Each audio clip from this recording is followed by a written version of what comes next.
What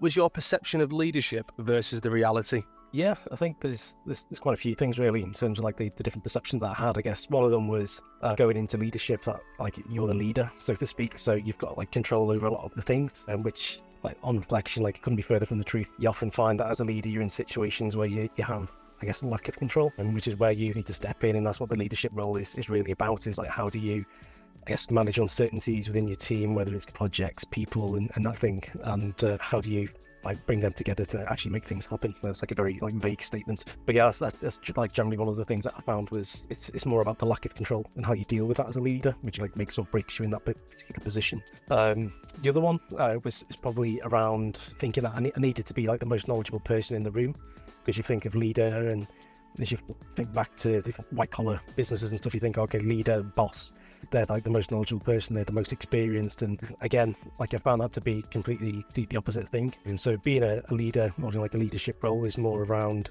how you get effective use out of your teams. So it's not about being like the smartest person in the room, but more a case of how do you leverage the skills and knowledge of the people in your team to, I guess, create that synergy across the board. And I think in that process as well, you can definitely increase your own knowledge as you go, but you definitely don't need to be the smartest person in the room.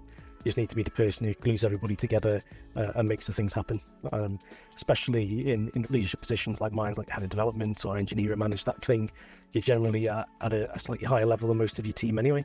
So you can see different things which go on across the business, and with that sight, you can obviously know when you need to reach out to another team for support and bring them in, and what roadmaps need to align. I guess like another perception that I had was that there's going to be little conflict in teams. Like I'm generally a positive guy, and I think in my early career when I was like stepping into leadership roles, I thought quite naively that there wouldn't be any conflict. And when I say conflict, I don't mean like people like full on fighting and having a go at each other. It's more around, I guess, like happy conflict or like happy friction, if that kind of makes sense. So it's more a case of like people disagreeing on things, but in order to, I guess, go into deeper discussions around like you might want to choose a certain piece of technology, you might like want to do one approach over the other. But for me, it's a healthy part of like leading a team. So given I guess like an environment where people can have this level of conflict, it's actually a healthy thing. And so that perception of like, oh, there'll be little conflict, or I don't want conflict, just goes out the window. Because reality is like people do disagree all the time, and it's a natural part of like how teams work together, and it's needed for things to happen. Is what I found. I think another perception would be, as a leader, like by the name itself suggests that you need to be at the front, almost like leading the charge, like think of military and that thing. But again, not necessarily true. One thing that I love to do is like enable people, and so give people the opportunity to, I guess, like take some leadership themselves within the team. So the notion of like shared leadership, where people can pick up and lead on a small project within the team, give them the opportunity to upskill, gain knowledge, and almost like let go and trust people in the team to do things. And in a way, yeah, it's still leadership because you're allowing people to do their things, and it's not just a like slopey shoulder syndrome where I don't want to do all this stuff, let's delegate, but very much enabling other people to do things. And it frees up things on your plate as well, because in leadership or management positions, there's a lot of things that you need to juggle, and both inside and outside of teams. And so knowing when to delegate well and allow other people to step up and lead and demonstrate that thing, it's really, really important, I think. And I think lastly, the only thing I could think of would be like all decisions would be easy, because in a leadership role, you've probably got access to all the information needed to make decisions. And again, it's just not the case. Similar to what I said at the start around being in control of everything, information and access to information to make decisions is often just not there. And I've got some good examples of things where I've made decisions with lack of information, with full of information, and things don't always go to plan. So yeah, I think that's probably a good summary of like what I thought leadership would be like versus that to be. Really good. I think the main thing that took from that was you really take the time, and part of what makes you a really good leader is understanding your team and what they do well. Would you agree? Yeah, absolutely. I think as a leader, it's your responsibility to really understand the strength of your team, because at the end of the day, you're there to get the most out of them, and it's that synergy between the various skill sets, experiences that brought to the table from previous roles, maybe even previous industries that they've worked in, and leveraging them to the benefit of the team and the business that you're in. So yeah, 100%. How could you have better prepared for a leadership role? Yeah, I think because it was organic, as you say there, I think there wasn't really much in terms of like proper preparation, if that makes sense. And like I know I did like ease into that role, but there was no like prior experience, or I wasn't put on any like formal training or anything in terms of management. So as I came to different challenges, you have to overcome them and learn them like myself. And in some ways, just leaning on the experience that I'd had in life by that point, which to be honest was only in like my mid to late 20s, so I was still fairly young, and being in like a leadership position was obviously like quite challenging at times. I think like looking back in terms of how I could have better prepared, it'd be, I guess, like understanding like the different leadership styles. And like things I mentioned before, there's obviously, you can think of like your big boss, like the person who just makes up like all the decisions, and that's it. You've got your leaders who are separated in that sense, and they're more like enablers, like setting strategies and that thing. You've got like servant leadership, which is about empowering people in the team, which is very much my ethos, because I just feel like you get better things out of people if you empower them to do things and that stuff. So if I'd known that earlier on, it definitely would have like propelled me quicker, if I'm being honest. The other thing as well, which I didn't really think of doing at the time, like I don't know why, but it would have been like reading some books and articles and stuff around leadership. So since getting into the roles like more established, I've read like books such as like The Coaching Habit by Michael Stanier, whatever his name is, which is like very much focused around like coaching as it suggests, like the habit of coaching.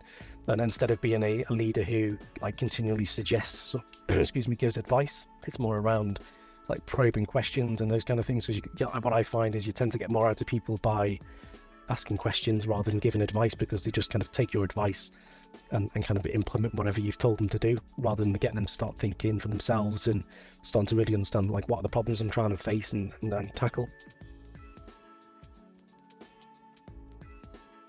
What's been your biggest leadership challenge, and how did you overcome it? Yeah, I think it was probably like earlier in my career. Like I've definitely experienced like big challenges since then, but I think this one was, I think in terms of the context that I found myself in, definitely still feel the biggest, which is something I've actually created a recent blog post on, actually, which was to do with a tech pivot that I made.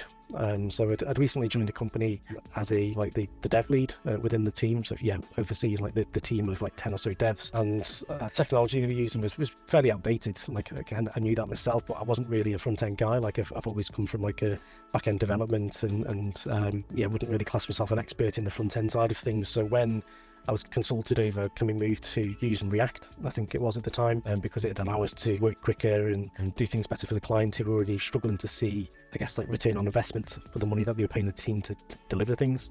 So I thought, okay, well, it's a no-brainer. Like let's move to React. And I made that on a decision through conversations with like the front ender in the team, who like took me through the benefits, and I sat down with the principal front end, principal front end at the time, who again like assured me like it makes sense, because like the rest of the company works with React, and we've got plenty of skills in the company and all this stuff, and we could really speed up the development process. But like at the time, like I'd never really done much React and didn't really understand like the bigger ecosystem that went with it, and that essentially you can get rid of that bit.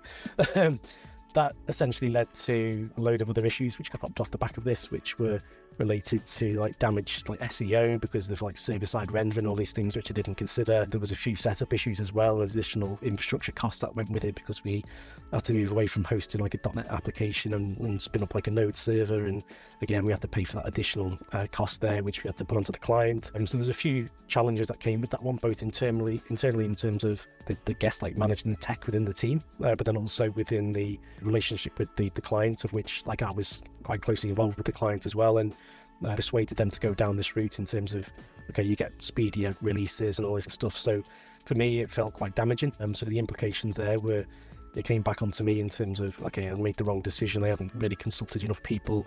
I didn't know enough about the technology, and I'd made that decision not necessarily on a whim, but off the basis of what I'd been told, and didn't really dig into it any further. And I think for me, like we did overcome it in terms of the actual delivery. We did manage to get things set up properly. We overcome those challenges that we faced, and ultimately I stuck them in my knowledge bank. And so moving forward, like there was another project which kind of had similar credentials, and straight away it was a case of let's avoid all those same mistakes again. So it was really beneficial in that sense. But I think on like reflection, it's going back to the points I mentioned on the earlier questions, in terms of that was still fairly early in my career as like a leader, and it was quite a big decision. I know this is not the biggest when you compare it to like other other ones that I've made since. But I think in terms of like the repercussions and the pain that I felt at the time, that definitely to me was like one of the biggest challenges and pains that got to me in my career to date, and it's really underpinned how I move forward with making decisions, because like I've definitely like delved a bit deeper into like, I guess, understanding the reasons why we might want to make a pivot or